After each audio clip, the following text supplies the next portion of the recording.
Būk mano draugas.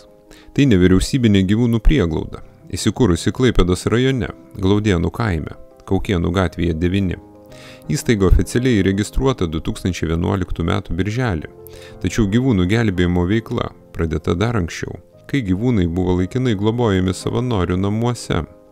Dabar beveik 2 hektarų teritorijoje glaudžiasi apie 250 šunų ir panašus skaičius kačių. Žinoma, reikia nepamiršti ir vietinio gandro, kuris pasirinko apsigyventi kartu su žmonių paliktais keturkojais augintiniais. Tad pasitikdamas prieglaudos lankytojus, kartkartėmis, išprašo skanesnio kąsnelio ir savo personai, bei kaip tikras teritorijos šeimininkas, neprašytą svečią, droną, kuris matyt bando apsimesti paukščiu, nedvėjodamas palydėjo kuo tolėliau.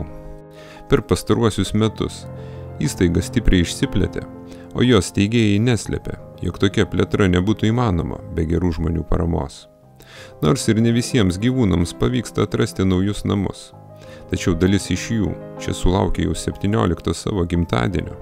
Būtent tiek metų čia gyvena šis keturkojis. Prieglauda išsilaiko daugiausiai žmonių aukų.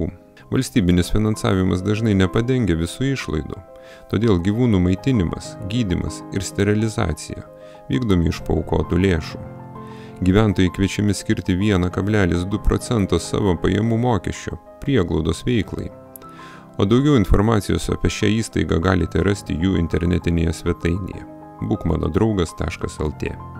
Na, o mes tikimės, jog mūsų visuomeniniais pagrindais paremta iniciatyva įamžinti Klaipėdą ir jos žmonės, bei gyvūnus palaikysite savo patiktukais, komentarais ir žinoma, nepamiršite vaizdo įrašais pasidalinti su draugais. Ačiū, kad esate kartu.